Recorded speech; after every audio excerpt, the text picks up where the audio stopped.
over the years, it's really been a struggle to figure out how that really can work. But I think now is really, we've turned the corner on that, because there are more and more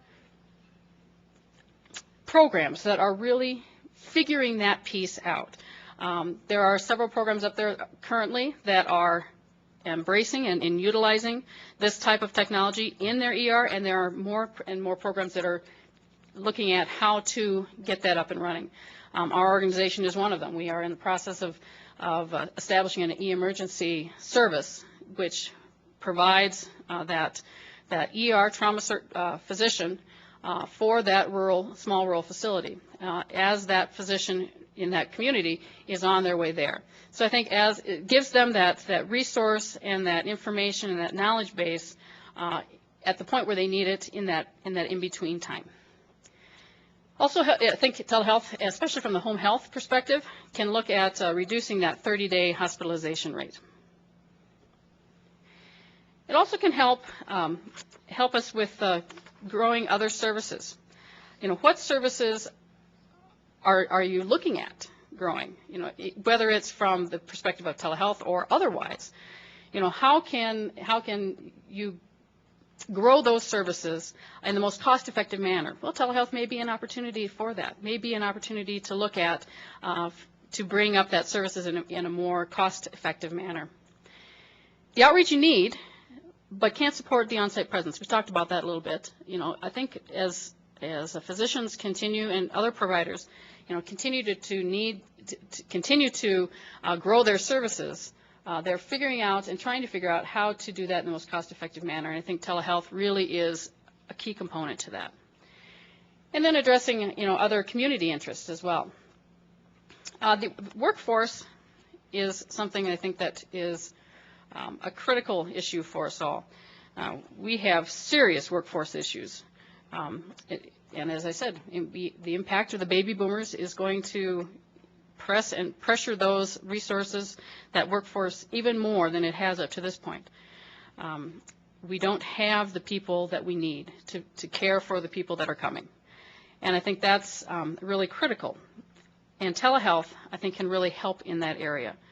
You know, telehealth can keep people in their facility and not on the roads.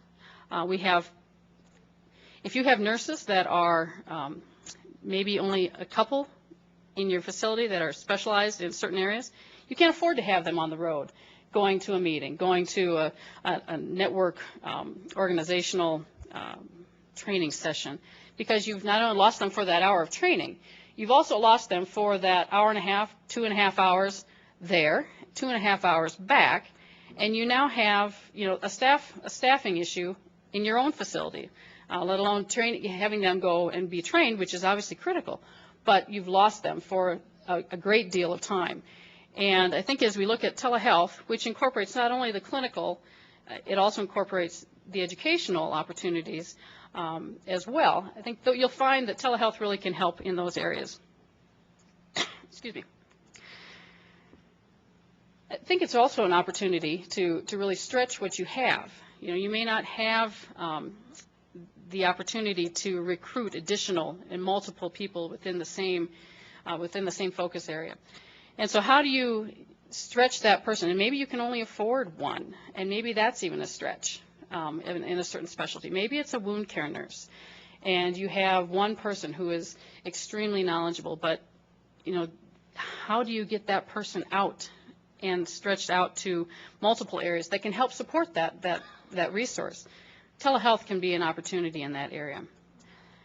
And then incorporate telehealth areas into services that you just simply can't recruit for. You know, there are several specialties in which we simply just can't recruit. Dermatologists, we have, you know, as many facilities and organizations have, you know, dermatology is an area that we just can't recruit enough dermatologists. And so how in the world do we, you know, stretch that resource that we have? And how do our facilities who need a dermatologist and can't recruit them, how do they access those services? Well, I posed to you that telehealth can be a resource for you in those areas. Will it be a solve-all? No. But it can be a help, and it can be an area that you should be looking at. We talked a little bit about the provider shortages. We all are dealing with those. But how do we try to figure out a solution in the meantime? We have got to figure out how to use these providers more wisely. A lot of situations, at least within our organization, we do things the way we've done them for the last 100 years or whatever, and it's difficult to get people out of their comfort zone when it comes to how they run their clinic. I'm used to being on the road. I get on the road, and I really kind of like that windshield time because it's kind of my time, and I like that. And I've got a contract that provides me, the opportunity to get, from here to there, and I see the patients that are there, no matter how many are there, and then I come back, and it's really kind of comfortable. How do we really utilize those resources more efficiently and more effectively? Maybe, they may not be very excited about giving up that window time. However, I think we all need to kind of figure out ways to talk through that and educate people on, effective use of time, and really seeing that this is an opportunity to increase and improve the care opportunities in our region. So I think that's really an opportunity for us all as we look at physician recruitment. I've always encouraged my organization, they haven't always listened, but I've encouraged them to say, as we're writing contracts, there should be an expectation in every contract that telehealth is part of the services that you provide as a physician. Now, not everybody's comfortable with that yet, and I understand that. But that should be the area that we're moving towards, that telehealth is simply part of the practice. For our communities, too, I think rural America is struggling, as is healthcare. And I think telehealth really can help in a variety of areas. How do we maintain that viability for that community, the economic development and the support of Main Street, and then also that obviously that quality health care is important to those communities. So as we talk about the viability, strong health care is really an important economic development recruiting tool.